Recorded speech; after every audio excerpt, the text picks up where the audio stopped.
May we have the video, please? May we have the video, please? ಪ್ರಧಾನಮಂತ್ರಿ ಶ್ರೀ ನರೇಂದ್ರ ಮೋದಿಯವರು ರೂಪಿಸುತ್ತಿರುವ ನವಭಾರತವು ಅವರ ಸಬ್ಕಾ ಸಾಥ್ ಸಬ್ಕಾ ವಿಕಾಸ್ ಎಂಬ ಧ್ಯೇಯ ವಾಕ್ಯದ ಸ್ಫೂರ್ತಿಯಿಂದ ಮುನ್ನಡೆಯುತ್ತಿದೆ. ಈ ಬೆಳವಣಿಗೆಯಲ್ಲಿ ರೈತರ ಕಲ್ಯಾಣವೂ ಸಹ ಒಂದು ಅವಿಭಾಜ್ಯ ಅಂಗವಾಗಿದೆ. पहली बार 2 हेक्टेयर से कम भूमि वाले छोटे किसानों को। तो आप बता दें आपको कि कर्नाटक को एक बड़ी सौगात दी है। 2000 करोड़ की लागत से हाईवे बनेंगे। पीएम मोदी का मिशन कर्नाटक जारी है। कर्नाटक में इस साल चुनाव है और पूरा फोकस कर्नाटक पर लगाया हुआ है बीजेपी ने। प्रधानमंत्री नरेंद्र मोदी पहुंचे हैं। 10,000 करोड़ की परियोजनाओं की सौगात जो है वो कर्नाटक को देने जा रही है। पर्याप्त पानी पर्याप्त समय के लिए आ पाएगा।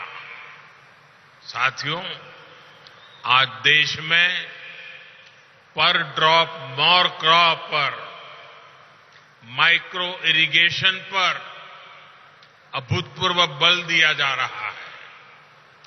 बीते 6-7 सालों में 70 लाख हेक्टेयर भूमि को माइक्रो इरिगेशन के दायरे में लाया गया है।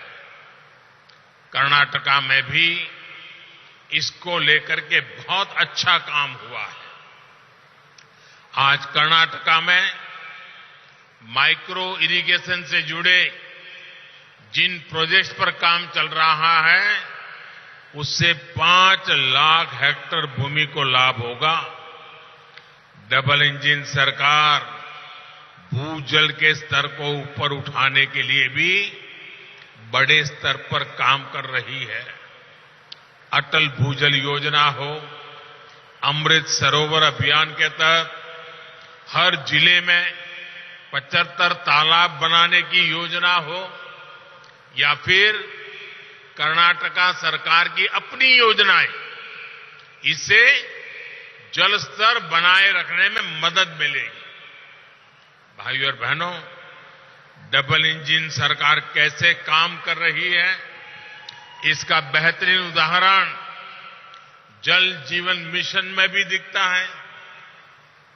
3.5 साल पहले जब ये मिशन शुरू हुआ था तब देश के 18 करोड़ ग्रामीण परिवारों में से सिर्फ 3 करोड़ ग्रामीण परिवारों के पास नल कनेक्शन था। आज देश के लगभग, ये आंकड़ा याद रखना,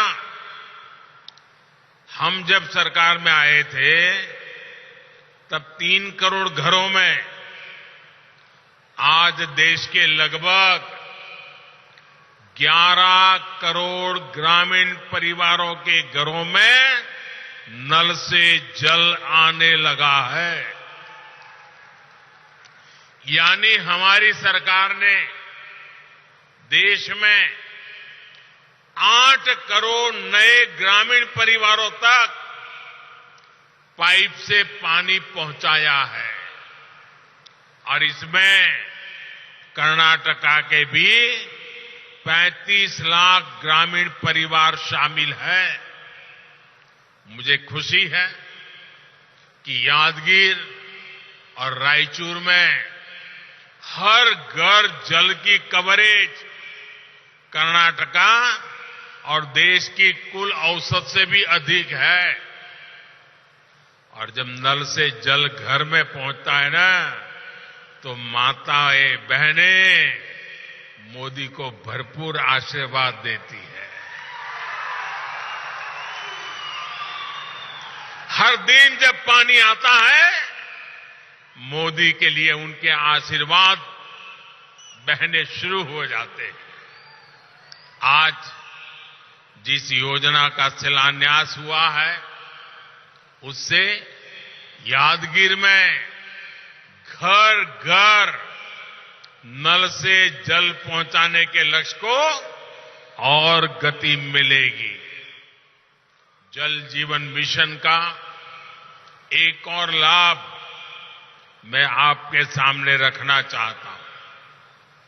एक स्टडी में सामने आया है कि भारत के जल जीवन मिशन की वजह से हर साल 1.25 लाख से अधिक बच्चों का जीवन हम बचा पाएंगे। आप कल्पना कर सकते हैं, 1.25 लाख बच्चे प्रति वर्ष मौत के मुख में जाने से बच जाते हैं, तो ईश्वर भी तो आशीर्वाद देता है साथियों, जनता जनार्दन भी आशीर्वाद देती है। साथियों, दूषित पानी की वजह से हमारे बच्चों पर कितना बड़ा संकट था, और अब कैसे हमारी सरकार ने आपके बच्चों का जीवन बचाया है। भाइयों और बहनों, हर घर जल अभियान डबल इंजन सरकार के डबल बेनिफिट का भी उदाहरण है। डबल इंजन यानी डबल वेलफेयर, डबल तेजी से विकास। कर्नाटका को इससे कैसे लाभ हो रहा है, आप लोग तो भली भांति जानते हैं। केंद्र सरकार किसानों के लिए पीएम किसान सम्मान निधि योजना के तहत 6,000 रुपये देती है। वहीं कर्नाटका सरकार इसमें 4,000 रुपया और जोड़ती है, ताकि किसानों को डबल लाभ हो।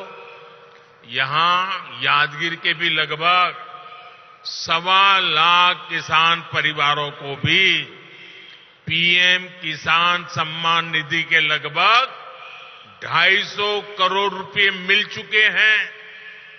साथियों, केंद्र सरकार नई राष्ट्रीय शिक्षा नीति लाई है। वहीं कर्नाटका सरकार विद्या निधि योजना से गरीब परिवारों के बच्चों की अच्छी शिक्षा में मदद कर रही है। केंद्र सरकार महामारी और दूसरे संकटों के बावजूद तेज विकास के लिए कदम उठाती है। वहीं राज्य सरकार इसका लाभ उठाते हुए कर्नाटका को देश में निवेशकों की पहली पसंद बनाने के लिए आगे बढ़ रही है। केंद्र सरकार बुनकरों को मुद्रा योजना के तहत मदद देती है। वहीं कर्नाटका सरकार महामारी के दौरान उनका ऋण माफ करती है और उन्हें आर्थिक सहायता भी देती है। तो हुआ ना डबल इंजन का, यानी डबल बेनिफिट। साथियों, आजादी के इतने वर्षों बाद भी अगर कोई व्यक्ति वंचित है, कोई वर्ग वंचित है, कोई क्षेत्र वंचित है, तो उस वंचित को हमारी सरकार सबसे ज्यादा वरीयता दे रही है। और वंचितों को वरीयता, ये है हम लोगों का कार्य करने का राह है, संकल्प है, मंत्र है।